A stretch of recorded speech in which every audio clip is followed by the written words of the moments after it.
어디 보시냐 하면 페이지 이렇게 생긴 걸 봅니다.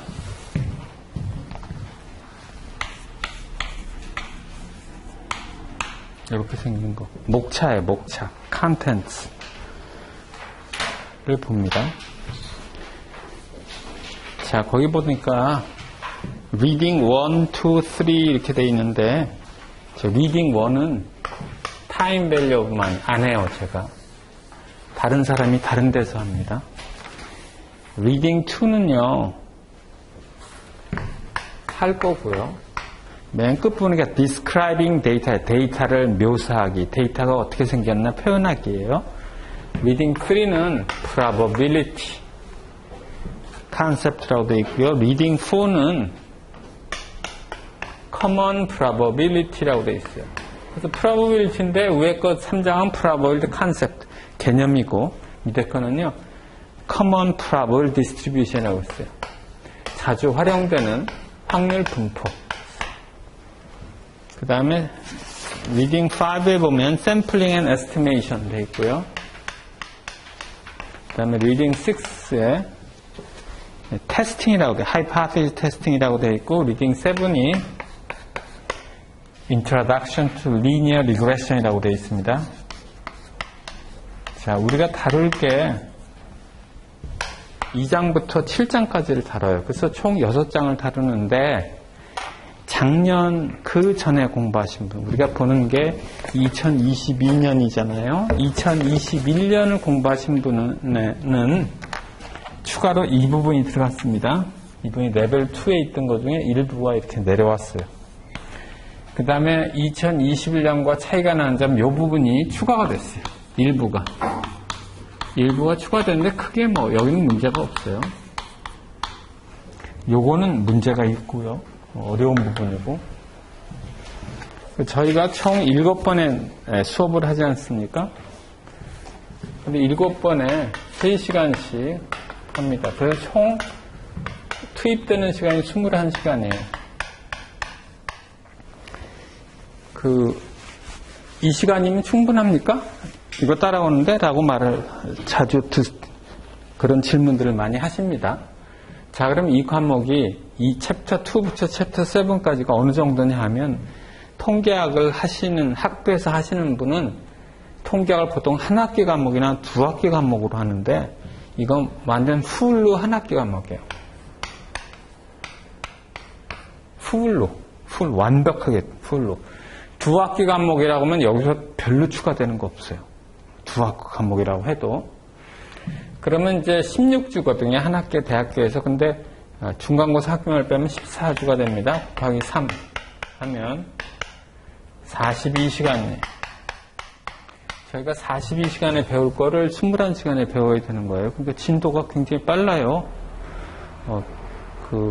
다른 과목과 달리 이건 외워서는 안 되잖아요. 근데 사람들은 이제 여기 와서 수업만 따라가면 되겠거니라고 생각하시는데 이 과목은 그럴 과목이 아닙니다. 이건 내공이 필요한, 수학 같은 건 내공이 필요한 과목이잖아요. 우리가 암기 과목이 아니라서.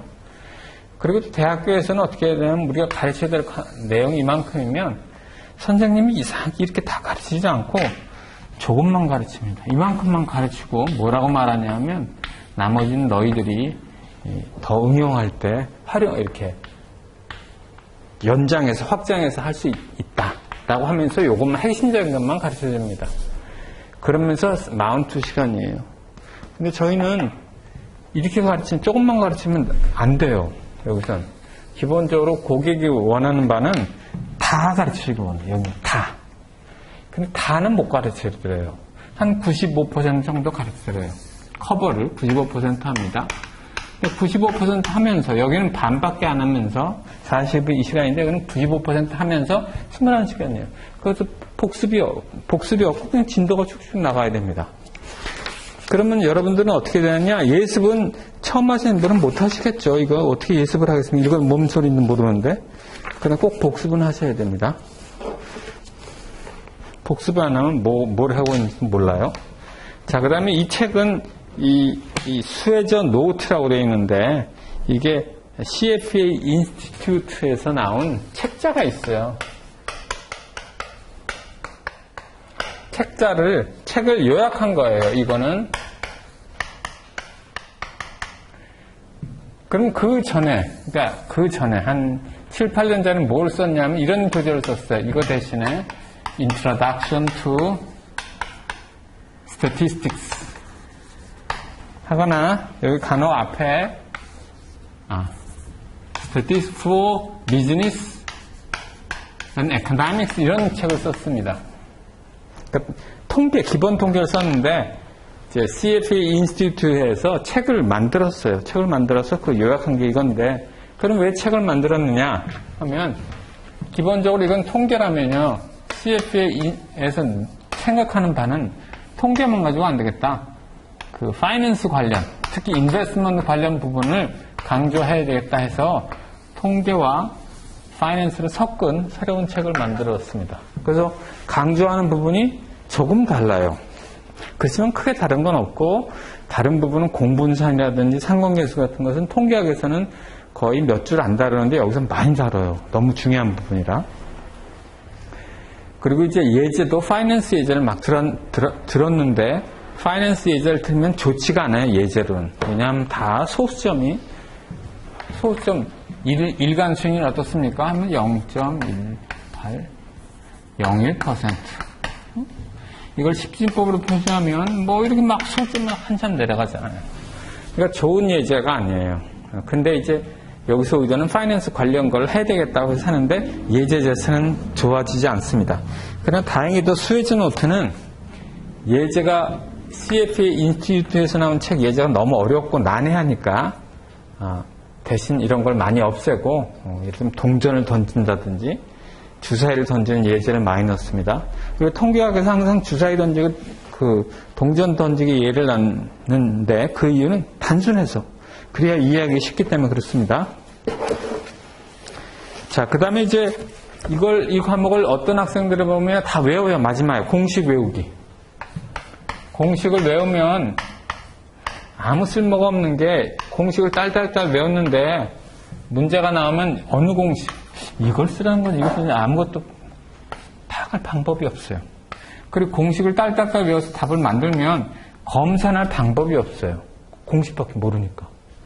그래서 공식은 외울 것만 외우지 나머지는 안 하시는 게 좋고요. 그 다음에 또 하나 출제위원은 궁금한 게 이 학생이 이 응시자가 통계학을 잘하느냐 못하느냐를 할 때 제일 궁금한 게 공식을 잘 대입하냐를 관심 있는 게 아니에요. 통계학적인 개념을 갖고 있는가를 그게 제일 관심사항이에요. 통계학적인 개념을 갖고 있으라 그러면 통계학적인 개념을 얼마나 잘 이해하는지를 참 묻지 공식에 대입하는 걸 물으려고 하지 않습니다. 어쩔 수 없이 공식에 묻는 경우를 제외하고는요. 일반적으로 얘가 통계학을 아나? 를 묻으려고 문제형의 그런 거예요. 근데 이제 시험을 보는 학생들은 항상 뭐라면 이건 공식 이 공식 대입하는 거야. 요령은 이 공식 대입하는 거야. 그러면 실력이 점수를 못 답니다.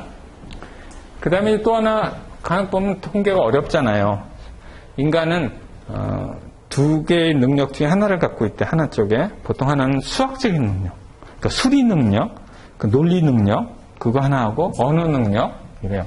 근데 언어 능력이 뛰어난 사람들이 수리 능력이 약해요. 둘 다 한꺼번에 채울 수는 없는데 이 통계학은 수리적인 능력을 굉장히 요구합니다.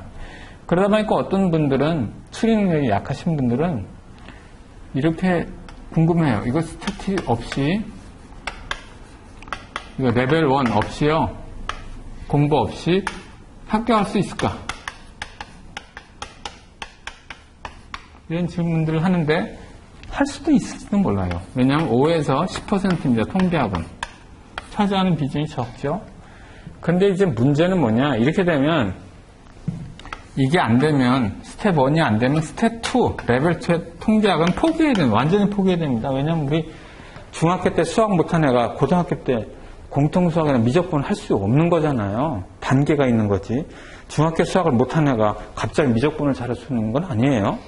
그래서 레벨 1을 못하면요, 레벨 2는 그냥 포기해야 됩니다. 그 다음에 이제 통계에 대해서 한번 더 들여다볼게요. 통계가 뭘 하는 건지.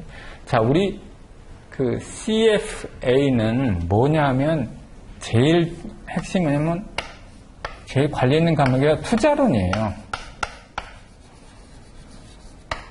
투자론하고 제일 관련이 있는데, 투자는 뭐 하는 거냐 했더니, 목표가 이겁니다.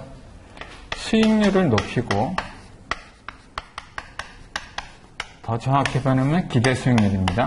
기대 수익률, 우리 편하게 수익률을 높이려 하고, 또 위험도를 낮추는 게 최고의 목표입니다. 그죠?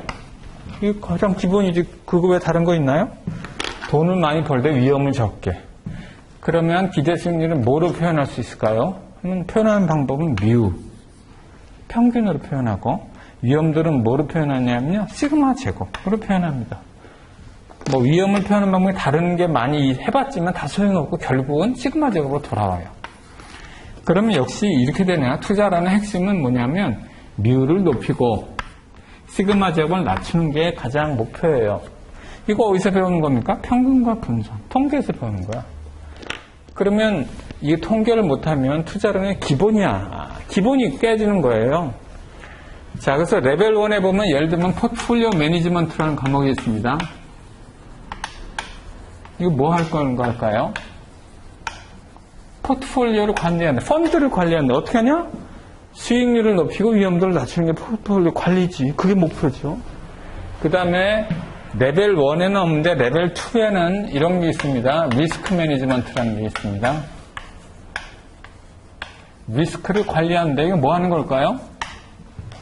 시그마 제곱을 관리하는 거야. 시그마 제곱을 어떻게 하면 리스크가 시그마 제곱, 위험도를 측정할 때 시그마는 이걸 어떻게 조절하느냐. 그러면 이제 이렇게 돼요. 통계학을 모르면 레벨 1을 안 하면요, 이쪽 과목들을 못 해요.